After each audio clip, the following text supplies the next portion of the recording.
Muchos hemos escuchado la historia de la mujer con flujo de sangre, pero cuando uno ve el relato, nota de que la historia no comienza a hablar de ella, sino más bien de la situación de Jairo y su hija, que la hija de Jairo estaba muy enferma y Jairo, siendo un principal de la sinagoga, se acerca a Jesús con la intención de que él sanara a su hija.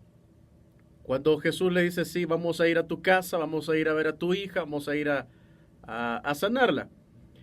Van hacia al camino de ida a la casa de Jairo, cuando de repente esta mujer irrumpe la historia, el relato, incluso a veces uno nota que cada escritor, cada persona que a lo mejor ha hecho algún libro, a lo mejor en su mente tendrá muchos capítulos, pero cuando inicia un capítulo, desarrolla ese capítulo y le da fin a ese capítulo en sí, en específico. Y luego arranca con otro capítulo u otra historia. Sin embargo, en este relato no sucede lo mismo porque los escritores de los evangelios, tanto de Marcos, Lucas e incluso Mateo, hablan de esta historia y comienzan a hablar de Jairo, de la hija de Jairo. Sin embargo, no finalizan la historia de Jairo para luego entablar la historia o dar a conocer la historia de la mujer de flujo de sangre, sino más bien arrancan con la historia de la hija de Jairo que está enferma, etcétera, etcétera, y de repente la mujer irrumpe la historia. En esta oportunidad quiero hablarles a esas personas que irrumpen, a esas personas que se meten a cambiar la historia, ya sea de su vida, ya sea de la historia de su familia, la historia de su comunidad, la historia de la misma iglesia donde se congregan. Hay personas así que de repente irrumpen en la historia, a lo mejor irrumpen en su propia vida con alguna una decisión importante, irrumpen en la historia de la familia cuando toman una decisión muy grande, irrumpen en la historia de la iglesia cuando ellos sobresalen y hacen algo para la iglesia. Así como la mujer, Jairo tenía su expectativa, Jairo tenía su historia, pero dentro de la historia de Jairo y su hija que estaba enferma, esta mujer irrumpe y entra con todo y se llevó su milagro. Quedó sana de su hemorragia que tenía.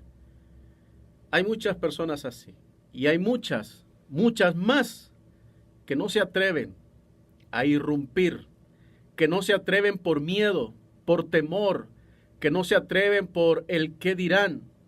A lo mejor hay alguna actividad en la iglesia o hay algo que se necesita en la iglesia y usted lo sabe. Y lo sorprendente es que usted sabe que puede hacer algo. Sin embargo, nos quedamos sentados y decimos, como a mí no me llamaron, no lo hago, no me meto. Así hay muchos en las iglesias, así hay muchos en las congregaciones, pero muy pocos son los que irrumpen y cambian la historia. Hacen algo y quedan ahí marcados dentro de la historia de algo. En medio están ellos. En la historia de las iglesias es lo mismo. Hay mucha gente sentada que no hace nada más que solamente criticar, más que solamente dañar a los demás, más que solamente juzgar a los demás. De esos hay muchos, abundan. Y espero que usted no sea uno de ellos.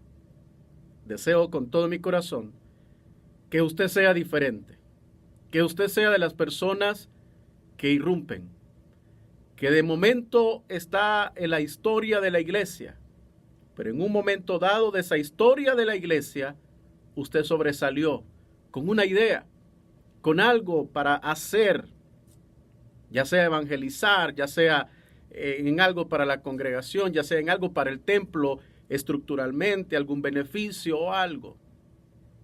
No solamente nos enfoquemos en la mujer del flujo de sangre que fue sanada y que tocó el borde del manto de Jesús. Sí, todo eso es cierto. Pero quiero que usted se enfoque que la mujer se metió, irrumpió en una historia. en una historia que ya estaba. Jairo, su hija enferma, y Jesús iba a la casa de Jairo. Pero en ese trayecto, la mujer entra en escena y dice, aquí estoy yo, y yo necesito un milagro. Yo voy por mi milagro y que lo voy a tener y lo voy a tener, y lo obtuvo su milagro.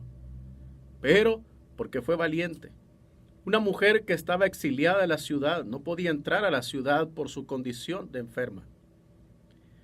Eso hacía que ella no tan fácilmente podría inmiscuirse entre la multitud. Sin embargo, lo hizo. Pese a que a lo mejor alguien podría haberla descubierto, apedrearla, echarla nuevamente de la ciudad. Sin embargo, ella, a pesar de que todas las cosas estaban en contra, ella no podía entrar a la ciudad. Muy probablemente alguien podía verla y sacarla nuevamente de la ciudad, no en buena manera, sino que a empujones, a pedradas. Pero aparte de todo eso, ella dijo, no me importa, yo voy a irrumpir, voy a romper en este momento y voy a llegar a traer mi milagro. Yo quiero animarte, que a lo mejor tú has estado así como que con ganas de, y que quiero, y que no sé qué. No es solamente que desees hacerlo, hazlo, hazlo. Si Dios te ha inquietado a hacerlo, hazlo. Porque muchos a lo mejor han sido llamados, pero no lo hacen. Muchos son los llamados, pero pocos, muy pocos son escogidos. Y a lo mejor usted es un escogido de Dios para hacer algo, hacer la diferencia en la historia de alguien, hacer la diferencia en la historia de una familia, hacer la diferencia incluso en la historia de su iglesia. Hágalo, anímese y verá que Dios lo va a respaldar. Si Dios lo ha inquietado, Dios te va a respaldar. Saludos y bendiciones a todos. Sigamos adelante. Bendiciones.